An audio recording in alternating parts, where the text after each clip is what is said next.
जो pizza mart channel चल रहा है टीवी में क्या चल रहा है? तो उसमें बाबा का जो क्या चल रहा है? पिज्जा मार्ट चैनल जो टीवी है ना, टेलीविजन, हाँ, उसमें सीन आता है बाबा का, शिव बाबा का, तो बिंदु के रूप में आता है। तो वो बिंदु स्पार्किंग देता हुआ मतलब जड़ प्रकाश के रूप में आता है वो। तो वास्तव में बाबा का यहाँ प्रकाश स्वरूप है। कौन सा सीरियल है? ये पिज्जा मार्ट चैनल है सर, ये आता है उसमें। ओहो, माउंट आबू के सीरियल की बात कर रहे। सर मैं ये जानना चाहता हूँ कि जड़ प्रकाश और आध्यात्मिक प्रकाश में क्या डिफरेंस है? आध्यात्मिक प्रकाश और जड़ प्रकाश, ये तो जड़ प्रकाश है।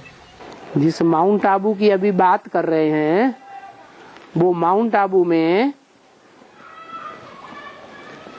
अभी रावण राज्य है या राम राज्य? रावण राज्य। तो वहाँ की टीवी की बात क्यों कर रहे हैं? वहाँ की टीवी बात ही कर रहा हूँ मैं ये कह रहा हूँ। वो टीवी आप देखते हैं अभी भी?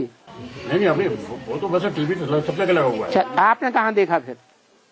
हम टीवी तमाम टीवी में देखते हैं, पिज्जा मार्ट चैनल में आता है उनका सीन आता है, बिल्कुल चमकता हुआ। हाँ।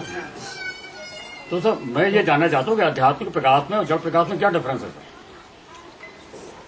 ये थोड़ा सा हमारा आपसे। जड़ प्रकाश में चकाचौंध की दुनिया दिखाई देती है।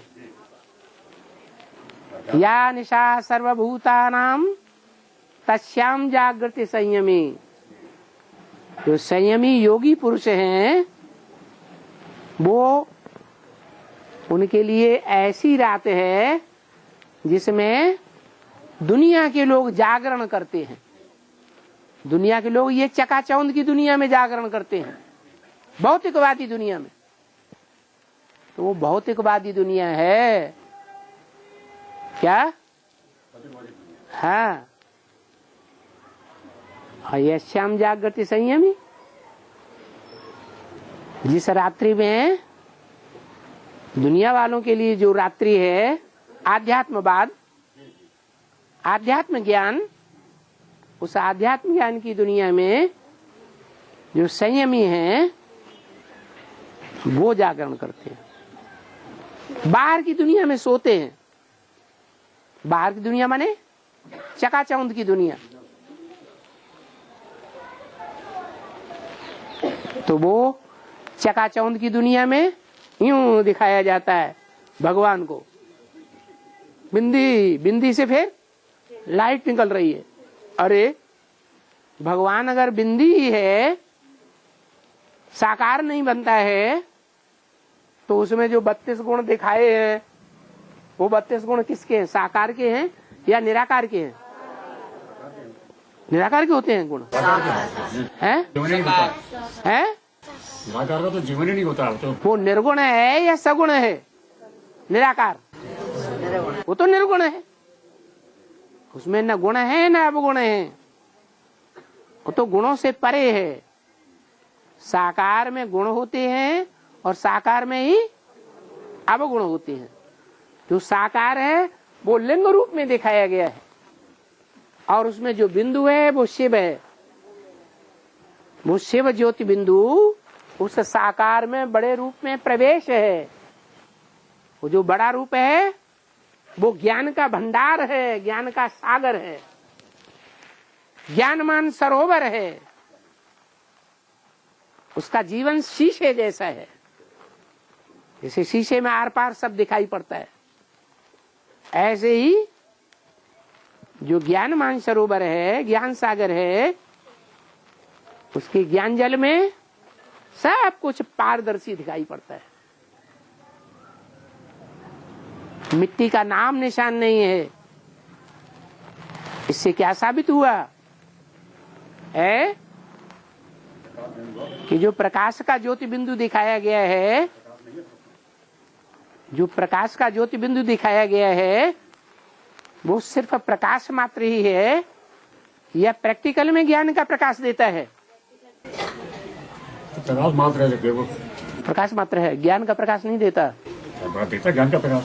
ज्ञान के प्रकाश के बगैर वो ज्योति बिंदु समझा जा सकता है? ज्योति बिंदु तक कोई मनुष्य आत्मा ज्ञान के प्रकाश के बगैर पहुंच सकती है? तो ज्ञान के प्रकाश देने वाला स्वरूप क्या है वो पहचानना जरूरी है, या बिंदु को पहचानना जरूरी है? बिंदु को क्या पहचानेंगे? ये भी बिंदु, वो भी बिंदु, वो भी बिंदु, हम भी बिंदु, तुम भी बिंदु। बिंदु तो सब है, तो सब भगवान है क्या है? नहीं, यही अंतर है। नहीं समझ में आया? ये बिंदु में, और बिंदु जब साकार में प्रवेश करता है तो दोनों में, सगुण में और निर्गुण में ये अंतर है। उनको अलग अलग करेंगे तो अंतर है, उनको एक देखेंगे तो अंतर नहीं है। सगुण है निर्गुण, सगुण है अगुण है नहीं कछु भेदा, उभय हरे भव संभव खेदा। ये संसार जो है, भव है, भव माने संसार, इस संसार के जो दुख हैं, निर्गुण को याद करने वाले उनके भी दुख दूर हो जाएंगे। जो विदेशी आत्माएं हैं, विधर्मी आत्माएं, जो ब्रह्मा कुमारियों में भरी पड़ी हैं, वो निराकार को ही देखती है, साकार को पहचान ही नहीं पा रही है। उनके भी इस जन्म के दुख हरण हो जाएंगे। कैसे हरण हो जाएंगे? कोई अंतर होगा या नहीं? जो साकार को पहचानते हैं, निराकार को पहचानते हैं, दोनों को पहचानते हैं, उनके दुख हरण में, और जो सिर्फ निराकार को जानते हैं, साकार को न मानते हैं, न जानते हैं, न पहचानते हैं, उन दोनों में कोई अंतर है प्राप्ति में? क्या अंतर है? हैं? साकार में पहचानते हैं, उनको क्या प्राप्ति होगी? उनको मतलब जीते जी दुख होगा, जीते जी जीवन मुक्ति मिलेगी। और जो नहीं पहचानते हैं साकार को, सिर्फ बिंदु को देखेंगे, देखने में रुचि है, उसको ही प्रकाश स्वरूप समझते हैं, प्रकाश का भंडार, अंतर समझते ही नहीं, तो वो जीवन मुक्ति नहीं पाएंगे। जीवन में रहते रहते स्वर्ग का अनुभव इस जन्म में नहीं करेंगे।